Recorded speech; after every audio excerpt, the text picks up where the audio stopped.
Musuhmu bukan 01, musuhmu bukan 02, musuhmu bukan 03, musuhmu bukan aparat, musuhmu bukan polisi, musuhmu bukan tentara, tapi musuhmu adalah setan, di mana setan itu musuh yang nyata bagi kalian. Begitu kata Allah. Tapi percayalah, setan itu tidak selalu yang tidak dilihat. Setan itu tidak selalu yang tidak nampak yang ada di benak kita saat kita kecil. Setan itu memiliki dua karakter dan pribadi, kata Quraisy Shihab. Apa itu? Sesat dan menyesatkan. Kalau dia tidak sholat, dia baru sesat. Belum jadi setan. Tapi kalau dia halangi orang sholat, itu sudah menyesatkan. Kalau orang tidak dakwah, itu belum jadi setan, dia baru sesat. Tapi kalau dia sudah halangi dakwah, itu sudah menyesatkan. Sudah setan. Dan setan dalam bentuk manusia jauh lebih susah mengusirnya daripada setan yang tidak nampak. Kalau setan yang tidak nampak seperti yang kita percayai waktu kita kecil, itu gampang ngusirnya. Bacakan Al-Fatihah, bacakan surah Yasin, lari nih. Tapi setan yang nampak, kau bacakan setan, kau bacakan Yasin, dia bilang apa? Baca sanggenu poge. Makin dekat dia. Setan itu yang tidak nampak, bacakan Al-Fatihah, lari nih. Tapi setan dalam bentuk cewek, baca tambah dekai. Nah bilang baca, mana dikalah? Kau kan Al-Fatihahmu atau kau yang kalah? Ya? Maka itulah pentingnya dakwah. Supaya apa? Minimal dengan dakwah itu kita bisa saling mengingatkan yang kita selalu baca dalam Al-Quran, watawasau bil haq, watawasau bis sabr. Nasihat menasihati dalam kebaikan dan nasihat menasihati dalam kesabaran.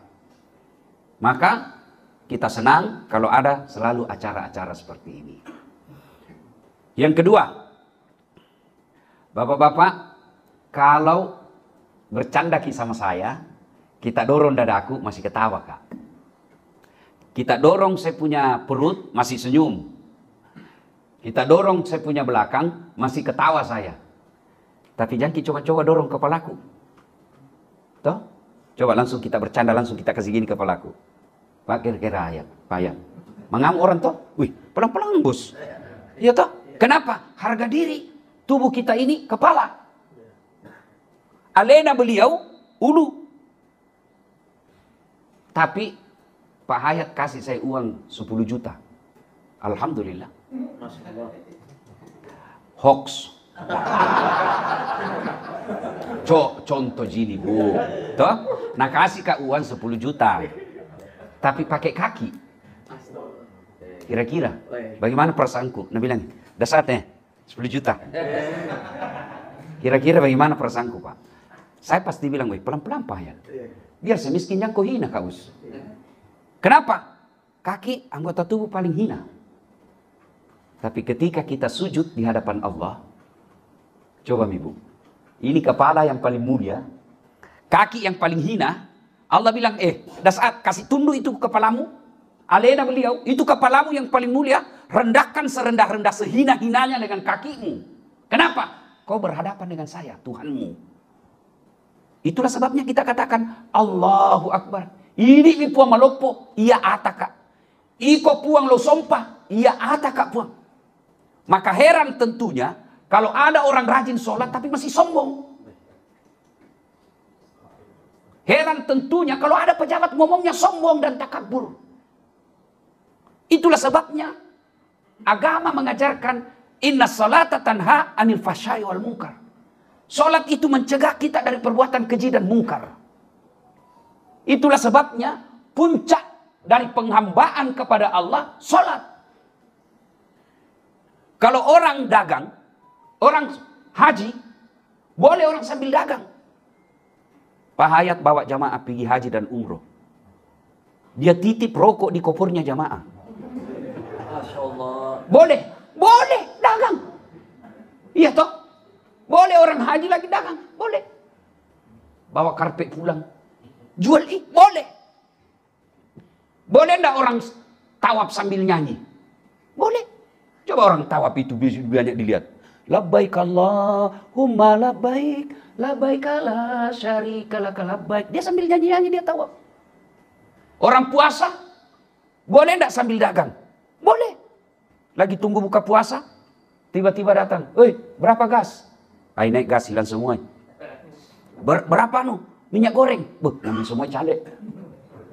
Nah cini minyak goreng muka kata. Anak until. Iya toh? Boleh. Tapi boleh enggak orang sholat sambil nyanyi? Allahu Akbar. Begadang jangan begadang. Pasti salah. Iya toh? Boleh enggak orang sholat sambil dagang? Allahu Akbar. Ustaz, berapa LPG? Ayo naik sedikit harganya. Enggak mungkin. Kenapa? Karena sholat adalah puncak penghambaan kepada Allah Subhanahu wa Ta'ala. Ibu-ibu, Bu, saya tanya dulu ini, Bu. Mau pilih mantu yang baik sholatnya atau tidak baik sholatnya?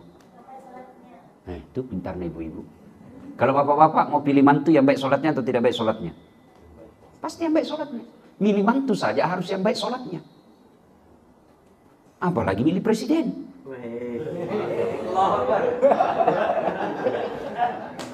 Enggak ada hubungannya sama pilpres ini, enggak ada hubungannya. Enggak ada. Ya coba. Salah satu saya tentang sombong saja ini.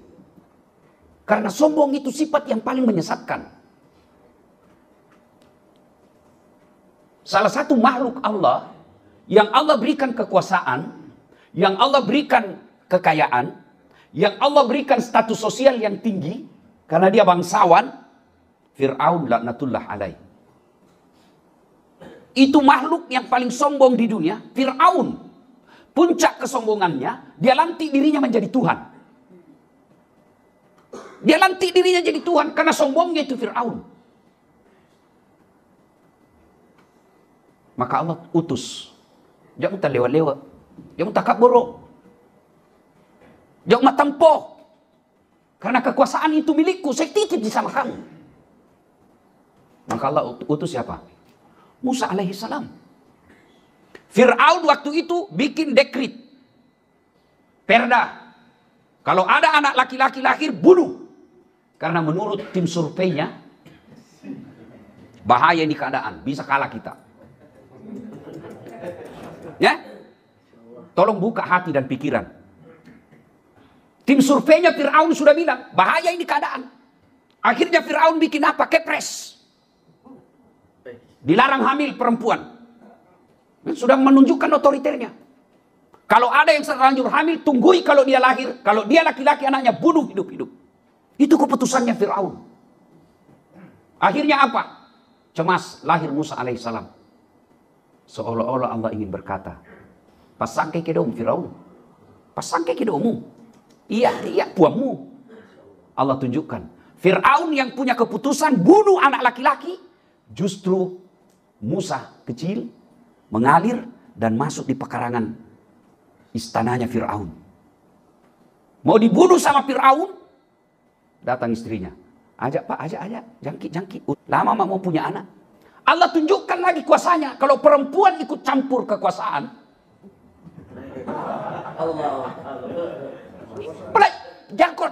Jangkaitkan sama pilpres. Saya hanya sampaikan ini supaya kita belajar menurut Quran. Jangan kau belajar akalmu saja. Buka hatimu. Nah, Fir'aun berkuasa. Tapi dia puncak cinta kepada istrinya. Jangko. Saya mau itu. Saya mau pelihara. Akhirnya Fir'aun takluk. Dan itu beberapa kali dipelajarkan dalam Quran. Siapa yang menggoda Nabi Adam sehingga tersesat? Hawa. Siapa? Siti Hawa. Lalu siapa yang membocorkan ketika rafatnya kafir Quraisy mau membunuh Muhammad SAW waktu itu?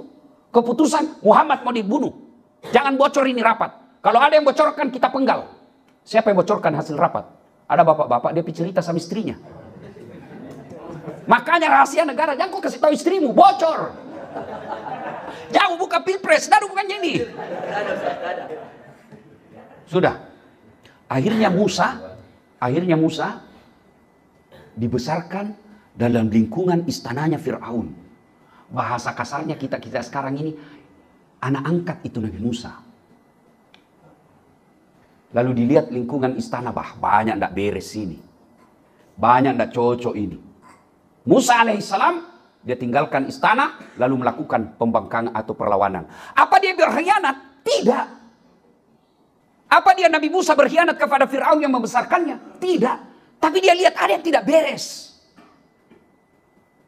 Tentu akal lagi berbicara. Kalau Allah berkehendak, kan semua kekuasaan ini Allah yang kasih. Lalu kalau begitu, kenapa Allah kasih kekuasaan kepada Fir'aun? Kenapa Allah kasih kekuasaan kepada Namrud? Kenapa Allah kasih kekuasaan kepada Abu Jahal, Abu Lahab? Waktu itu, kenapa? Allah ingin sampaikan kepada kalian. Begini loh kekuasaan kalau dia tidak dibawa kekuasaan Allah. Begini loh kepemimpinan kalau jauh dari agama. Ini rasa mako. Yang kedua, untuk apa Allah hadirkan Fir'aun? Supaya jadi ladang amal buat kalian. Allah sudah tahu siapa yang jadi presiden 2024. Sudah tahu itu. Allah sudah catat. Cuma Allah mau tahu dasar kau sama siapa. Belajar lagi kita dengan kisahnya. Ibrahim alaihissalam. Kan dibakar itu Ibrahim dalam api yang sangat besar. Lalu datanglah makhluk yang bernama burung pipit. Ibu-ibu tahu burung? Tahu burung ibu? Burung pipit besar atau kecil? Ya toh? Datang Tommy bawa air kodong. Di paruhnya. Masih. Datang Tommy. Api seperti lapangan karebosi. Datang ini burung celeng-celeng. Saya ingat itu dulu waktu kecil di kampung. Ada burung celeng-celeng itu yang bikin sarang di bawah rumah. Ya kurang lebih airnya dia dalam paruhnya. Ya nggak cukup 1 sendok. Terbang di kodong bawa. Datang pembuli. Datang Pak. Buser. Ini bodoh sekali kita Pak kalau kita tidak belajar dari sejarah. Itu sebabnya Quran itu lebih banyak sejarah karena pasti ada hikmahnya. Datang itu kodong dibully sama Buser. Mana bisa menang kecil surveinya. Carita mati. Tak mungkin. Gagah duina. Tak mungkin. Itu Buser Pak.